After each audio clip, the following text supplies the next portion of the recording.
O Brasil entrou em uma nova crise comercial com os Estados Unidos. Mas a resposta do presidente Lula para o tarifaço de 50% sobre os produtos nacionais ganhou repercussão. E essa resposta foi bem vista por muita gente. Segundo pesquisa do IPESP, o Instituto de Pesquisas Sociais, Políticas e Econômicas, metade dos brasileiros aprova a postura do governo diante do tarifaço. Nessa mesma pesquisa, Lula é o líder político mais bem avaliado. Mas isso não quer dizer que o caminho esteja tranquilo para o presidente. O cenário continua instável e a popularidade dele ainda varia de acordo com a tensão política. Do outro lado, quem saiu machucado foi Donald Trump. E também machucados alguns nomes da direita brasileira. Trump tem rejeição crescente no Brasil e agora já é visto como um peso eleitoral para 2026. Mais da metade dos entrevistados dizem que o apoio dele prejudica qualquer candidato aqui no Brasil. Bolsonaro e Eduardo também aparecem com altos níveis de rejeição. E quem desponta como nome competitivo da direita é Tarcísio de Freitas. Só que o governador de São Paulo também tem rejeição, menor que a de Bolsonaro. Enquanto isso, nomes do Centrão, como Hugo Mota e Alcolumbre, são reprovados pela imensa maioria. Ou seja, a direita vai ter que se reinventar para 2026. Lula, mesmo com o fôlego aparentemente recuperado, ainda caminha por um terreno instável e perigoso.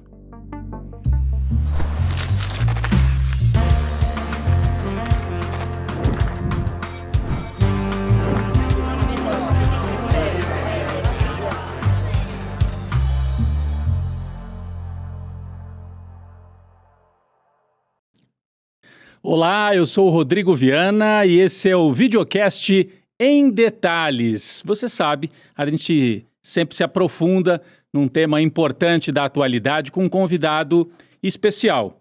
Dessa vez, nós vamos conversar com Antônio Lavareda, cientista político, consultor e presidente do Conselho Científico do IPESP, Instituto de Pesquisas, que acaba de divulgar uma pesquisa importante sobre a percepção dos brasileiros em relação a esse tarifaço imposto por Donald Trump e também em relação à reação dos atores políticos no Brasil a esse tarifaço. Então eu queria agradecer muito a presença do Lavareda aqui com a gente. Obrigado por ter aceitado o nosso convite, Lavareda.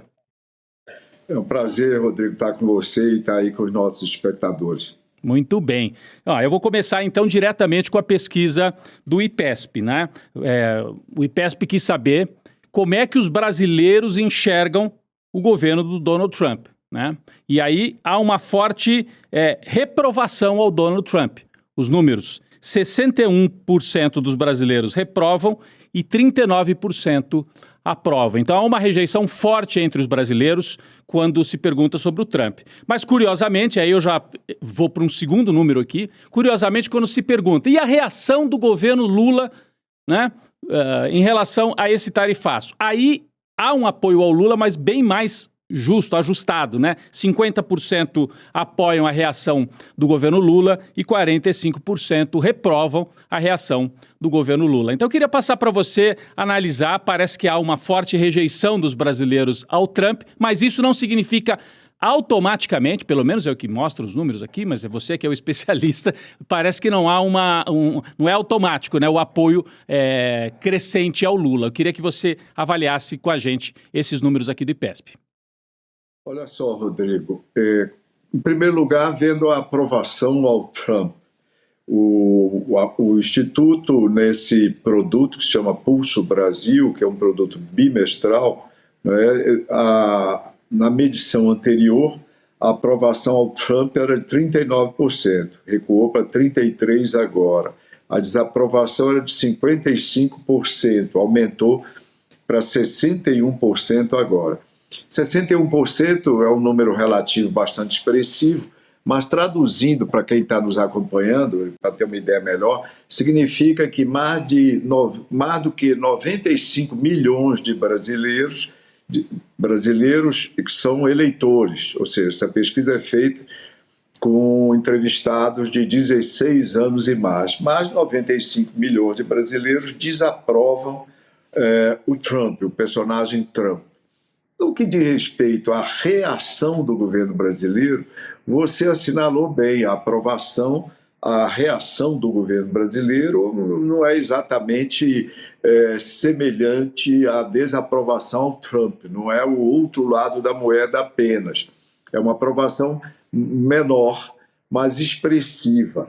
Por que é que eu digo expressivo? Porque é importante lembrar que essa pergunta é sobre uma questão específica, reação diante do tarifaço. Ok, aprovação 50. Mas ela deve ser comparada com a aprovação geral do governo Lula, geral do governo Lula, ou seja, como é que tem sido o desempenho, como é que está sendo o desempenho do governo Lula em todos os quadrantes. E a aprovação do governo Lula, que essa mesma pesquisa registra, é de 43 pontos contra uma desaprovação de 51. Então você veja que nessa questão específica a aprovação é expressivamente maior do que a aprovação geral do governo Lula e a desaprovação, por consequência, é menor do que a desaprovação geral. Traduzindo e simplificando, essa questão específica, reação ao tarifaço do presidente Trump, do presidente norte-americano, é uma ocasião que está gerando uma solidariedade ao governo e ao presidente, né, que seria de se esperar, que já ocorreu em outros países, já visto as últimas eleições em países como Canadá e Austrália, Rodrigo.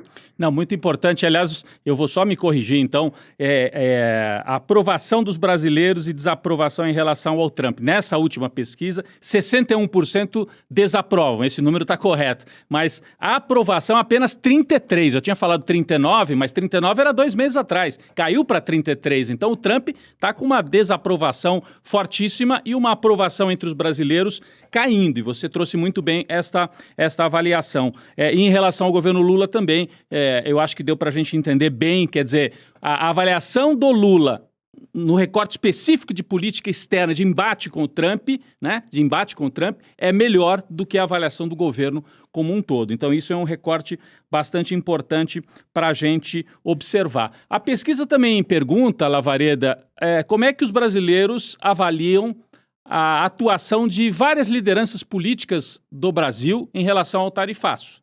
E aí, são vários os nomes, né? No gráfico feito pelo IPESP. Quem tem saldo positivo? O próprio Lula e o Geraldo Alckmin, vice, que é o negociador, que o Lula colocou ali para negociar com o governo de Donald Trump. Então, eles têm mais aprovação do que reprovação, especificamente nesse tema do tarifaço.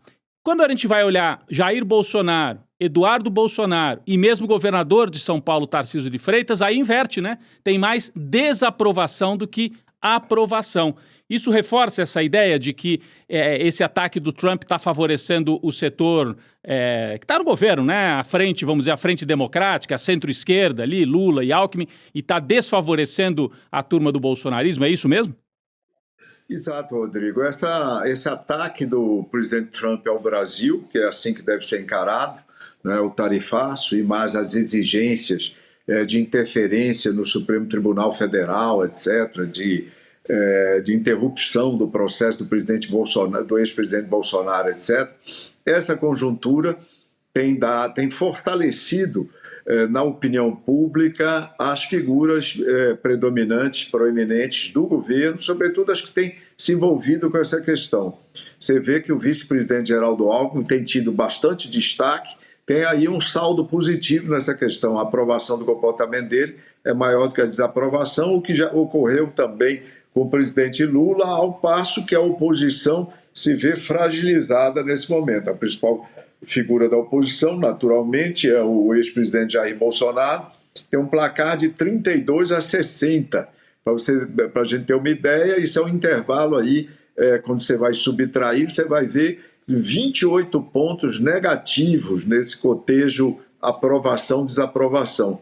O governador de São Paulo repete o mesmo percentual de aprovação do seu comportamento diante do tarifaço, o mesmo percentual do ex-presidente Bolsonaro tem 32%, mas a reprovação é menor, é de 46%. 46.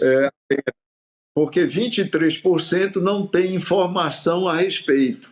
Ou seja, não repercutiu tanto quanto as posições naturais do ex-presidente Bolsonaro a respeito. E o deputado Eduardo Bolsonaro, filho do ex-presidente, ainda vem numa situação com uma aprovação ainda menor, 27 pontos, e uma desaprovação de 59%. Ou seja, o ataque ao Brasil pelo presidente Trump, né, o ataque que tem a ver com tarifaço, tem a ver com o julgamento do ex-presidente, tem a ver com PIX e outros elementos, é um ataque complexo, articulado, que articula diversos tópicos. Ele, em relação a ele, as figuras da oposição, as principais figuras da oposição, têm ficado em situação delicada, em situação difícil, do ponto de vista de posicionamento, para se dizer o mínimo, Rodrigo. Qual a influência do apoio ou proximidade de Trump a um candidato a presidente na eleição brasileira de 2026? 32% dos brasileiros eleitores dizem que vai ajudar. E 53% dizem que vai prejudicar um eventual candidato a presidente, vai prejudicar se ele tiver o apoio do Donald Trump. É um número importante para a gente observar também, e aí você já lembrou os casos de Canadá, de Austrália, onde o apoio do Trump acabou favorecendo quem estava do outro lado, né? Você acha que isso pode se repetir aqui no Brasil? E já peço para você começar a olhar para o cenário de 2026, né? Se vai favorecer mesmo Lula, a gente não sabe também as consequências econômicas. Lembrar aquele velho conceito que é sempre importante ser lembrado. Pesquisas são fotografias do momento. E a opinião pública evolui, a opinião pública muda, né? Eu costumo dizer que se não mudasse, todos os candidatos que começam as pesquisas como vitoriosos numa campanha eleitoral terminariam como vitoriosos. Nem sempre isso ocorre. Não é isso, Rodrigo? Então, vamos começar por aí. O que é que explica? Vamos dar uma olhada nos campos ideológicos, nos campos político-ideológicos. O IPESP também pediu aos entrevistados que se autoclassificassem como esquerda, centro-direita, ou se não tinham nenhum posicionamento, também expressaram isso. Vamos ver como é que esses eleitores de esquerda, de centro e direita, Rodrigo, responderam essa questão. Os eleitores de esquerda, de 6% apenas, disseram que isso, o apoio à proximidade do Trump ajudaria um candidato. 88% apontaram que seria prejudicial. Eleitores do centro, já um percentual maior, que dizem que a proximidade do Trump ajudaria. 18% responderam assim. 69% disseram que prejudicaria. E, por último, os eleitores de direita, 66% dizem que ajudará. 2/3 dos eleitores de direita. Mas, Rodrigo, chama a atenção que mesmo esse eleitorado de direita, 19% deles, ou seja, quase 20% deles, dizem que será prejudicial. E 15% hesitam, não respondem, dizem que não sabem se ajudará ou prejudicará. Ou seja, mesmo no campo da direita, há um forte sinal de que esse apoio e proximidade provavelmente será negativo. Agora, lembrando, isso vai depender como diziam os antigos, do andor da carruagem. Nós estamos muito distantes ainda do período eleitoral e nós não sabemos como é que essa questão do tarifaço, que essa conjuntura vai evoluir. Lembrando que, na campanha eleitoral, provavelmente, Rodrigo, já admitindo aí, já cumprindo o que você me prescreveu, de abrir a lente para pensar sobre a eleição do ano que vem, no ano que vem, qual é a diferença em relação a esse momento? Nesse momento, essa conjuntura específica que nós estamos vivendo, Rodrigo, ela é dominada, do ponto de vista do quadro de referendo da opinião pública, pela questão do tarifaço. Você imagina que nessa mesma pesquisa se pediu um recall espontâneo das notícias sobre o governo Lula, e 30% das menções, em primeiríssimo lugar, todas elas tinham a ver com, essas menções tinham a ver com tarifaço, é o da conjuntura específica. Mas no ano que vem, no ano eleitoral, muito provavelmente isso já terá ficado para trás, e mais uma vez o que vai se impor numa campanha eleitoral é, sobretudo, a percepção sobre o rumo da economia brasileira, Rodrigo. Uhum. E o que é que essa pesquisa mostra? É que, do ponto de vista da economia, né, o IPESP, nesse Pulso Brasil, tem acompanhado isso desde março desse ano. Então, a percepção sobre o rumo certo ou errado. E o rumo certo variou muito pouco. O rumo certo era 35 em março, 38 em maio e agora 37. E o rumo errado, 58, 57, 58, estabilizado. Ou seja, o governo tem um grande desafio, o governo Lula terá um grande desafio, modificar essa percepção da sociedade sobre o rumo da economia. E qual é o elemento central para isso? De você disser, olha, mas onde é que o governo precisa alterar essa percepção? Onde é que é basicamente necessário o governo mudar essa percepção? Olha, tem um outro tópico muito interessante desse Pulso Brasil do IPESP. Esse segmento da pesquisa foi divulgado hoje, Rodrigo, mostrando o seguinte: se perguntou aos entrevistados se o Brasil estava crescendo, se a economia do Brasil estava crescendo, estava parada ou estava andando para trás, Rodrigo. Uhum. Bem, todos nós sabemos que o PIB do país cresceu ano passado, mais do que se supunha, cresceu ano retrasado, tem uma previsão de crescimento esse ano, não é verdade? Sim, sim. Mas olha a percepção do público. Responderam que a economia do país estava crescendo, 35%. Nossa. Que estava parada, 23%. Que estava andando para trás, 39%, Rodrigo. É forte isso, né? Para um país que cresceu 3%, 2,5%, 3% ao longo dos últimos anos, é uma percepção negativa de quase 40% da população, né? A 62%.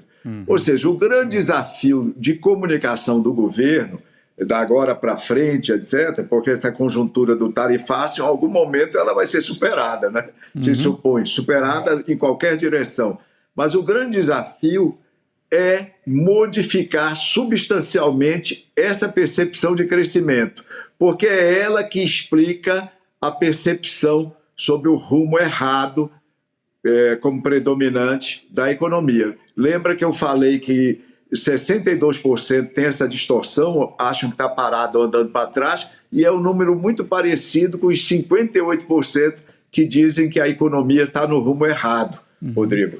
Agora, a gente observa, o começo do ano foi muito difícil para o governo Lula, o final do ano passado já tinha sido com aquela chamada crise do PIX, né? E o começo do ano com a efetiva dificuldade, porque o preço dos alimentos tinha subido. Agora as notícias dão conta de que o preço dos alimentos começa a cair. Você acha que só isso, a sensação de supermercado, né? Se os preços realmente convergirem, como se espera no segundo semestre, ou como se prevê, né? Se os preços pararem de subir, principalmente na comida, isso melhora a sensação ou tem que fazer alguma coisa a mais? Você que já esteve do lado de lá, já esteve dentro de governo, já foi consultor em campanha política. Como é que você observa isso, Lavareda? Você acha o que precisaria fazer, além da inflação dos alimentos baixar, o que mais que o governo Lula precisaria para entrar com uma situação talvez mais confortável, então, em 2026? Olha, o desafio do governo Lula, Rodrigo, nesse aspecto, é um desafio importante, mas não é nada insuperável. Não é daqueles desafios que não possam ser enfrentados e serem enfrentados com êxito relativo importante. É simplesmente, vamos simplificar esse desafio. Você falou há pouco, você nos trouxe os números do PIB, não é isso? Os números do PIB. Os números oficiais sobre o crescimento da economia brasileira. Esses números que você disse, que você afirmou, ele revela o quê? O crescimento, que a economia está crescendo. Isso é praticamente diametralmente oposto ao que a população acredita. A população acredita que é exatamente o oposto, que a economia está, a grande maioria, que a economia está parada ou está andando para trás. mostrar para os brasileiros isso é o principal, talvez seja uma das principais tarefas que o governo terá em termos de modificar a percepção e o humor dos brasileiros, porque eu quero chamar a atenção para que esse êxito no momento, esses números positivos no momento, tenha a ver com uma conjuntura específica, muito importante, essa conjuntura de reação ao tarifaço. Mas até a eleição do ano que vem, nós vamos ter aí pelo menos 15 meses, e nesses 15 meses vai voltar a predominar em algum momento aquele velho adágio, é a economia, como dizia o James Carville, lá, o consultor do Bill Clinton, é a economia, estúpido, é a economia que vai ser mais uma vez a reitora das escolhas eleitorais, como foi nos Estados Unidos ano passado com Donald Trump e como já foi em outras e muitas outras eleições nossas e em outros países do mundo, Rodrigo. Perfeito. Então, assim, do lado do governo, o que a gente observa com a sua análise o tarifaço talvez tenha sido uma condição necessária para tirar o governo das cordas, ajudou, mas não é suficiente, pensando no caminho que ainda falta até o ano que vem, né? O que você está colocando é que a economia é que vai ser o centro do debate mais uma vez. O Lula talvez tenha sido favorecido porque num momento tão difícil ele ganhou de presente, algumas pessoas avaliam assim, né? Um discurso, né, para reunificar a base, reanimar a base. E pensando do outro lado, Lavareda, pensando do lado da direita tradicional, da extrema-direita, que parecia estar convergindo para a candidatura do Tarcísio, e o Tarcísio também saiu, num primeiro momento, pelo menos, um pouco chamuscado dessa questão do tarifaço. Como é que você avalia? O Tarcísio vai ser candidato a governador de São Paulo, vai ainda tentar articular essa frente para ser o candidato a presidente de direita e extrema-direita, ou vão sair duas candidaturas, uma da família Bolsonaro e uma outra mais aí da centro-direita ou da direita tradicional? Como é que você avalia esse campo do lado da direita? Vamos começar pelo final, Rodrigo. Eu acredito que saindo uma candidatura da família Bolsonaro, Eduardo, Flávio, a ex-primeira-dama Michele, etc., o governador Tarcísio, por tudo que ele tem declarado, não terá condições de se apresentar como candidato. Tá certo? Seria uma coisa absolutamente surpreendente, eu acho de pouquíssima probabilidade de ocorrência. Isso é a primeira colocação. A segunda colocação, essa mesma pesquisa indagou aos entrevistados quem era o maior líder da direita brasileira, que mais representava as opiniões e valores da direita brasileira. E no total deu 46%, em primeiro lugar o Bolsonaro, em segundo lugar o governador Tarcísio, aí, com 16%, e os outros nomes de governadores da direita com 3%, 2%, etc. Mas, quando você vai olhar o recorte da pesquisa por segmentos ideológicos, e isso é o mérito dessa edição do Pulso, porque nos ajuda aí a perceber essas nuances importantes. Quando você vai olhar a opinião dos eleitores que se autoclassificam como direita, aí a liderança, o apontamento do nome do ex-presidente Bolsonaro como principal líder, etc., vai para 67%, beira os 70%, e o nome do governador Tarcísio se reduz para 14% apenas. Ou seja, o que eu estou dizendo com isso? A liderança da direita em conteste, o líder em conteste, quem tem o condão de conduzir aí essa porção expressiva do eleitorado, é o ex-presidente Bolsonaro. Ele provavelmente leva em conta o fato de que na hora que ele ungir um sucessor, né, ele na perspectiva da prisão e mais ungindo o sucessor, essa liderança vai se convergir na direção desse sucessor. Paulatinamente, o ex-presidente perderia importância substantiva. Obviamente que se manteria sempre uma reverência quase litúrgica de qualquer candidato de direita em relação ao ex-presidente Bolsonaro. Mas ele sabe, ou provavelmente desconfia, que sua importância objetiva seria reduzida ao longo do tempo.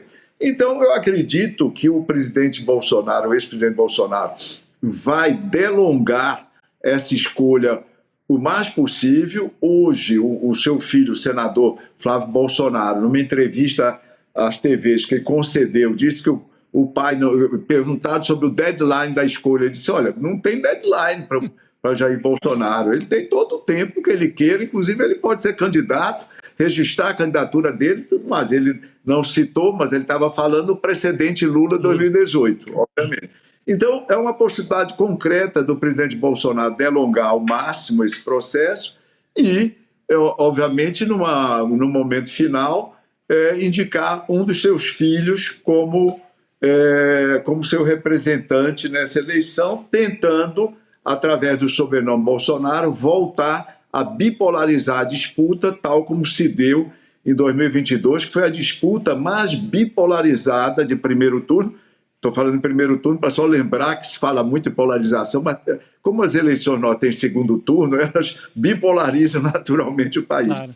Mas a disputa de primeiro turno mais bipolarizada da nossa história, quando os dois principais candidatos tiveram mais de 90%, foi a disputa de 2022, em que os dois primeiros tiveram arredondadamente 92% dos votos válidos. A segunda mais bipolarizada havia sido a de 2006, quando Lula e Geraldo Alckmin, em campos opostos, naquele momento, juntos, reuniram um pouco mais do que 90% dos votos válidos, Rodrigo. Perfeito. Então, Lavareda, você traçou aqui o cenário para a gente, fizemos análise dessa pesquisa IPESP na relação com o tarifaço do Trump e tentamos desenhar um cenário ainda, talvez, no momento ainda preliminar, né, desta montagem, mas fica muito clara a sua avaliação de que dificilmente a família Bolsonaro vai deixar de ter um candidato nessa eleição e, ao fazer isso, provavelmente também, estamos falando de probabilidade, na sua avaliação, o Tarcísio de Freitas daí não vai sair candidato contra alguém da família Bolsonaro. Esse parece que é o quadro que tá se desenhando, não é isso? Se bem que, como você já comentou, eu também, em alguns momentos, a única coisa de certa, absolutamente certa, nesse segundo semestre é que nós teremos o Natal, Rodrigo. É verdade, é verdade. Bom, queria agradecer demais a presença de Antônio Lavareda aqui no Em Detalhes, ele que é cientista político, consultor e um dos maiores especialistas no Brasil sobre pesquisas eleitorais. Obrigado, Lavareda. Até uma próxima oportunidade. Um abraço, Rodrigo, e a todos. Valeu.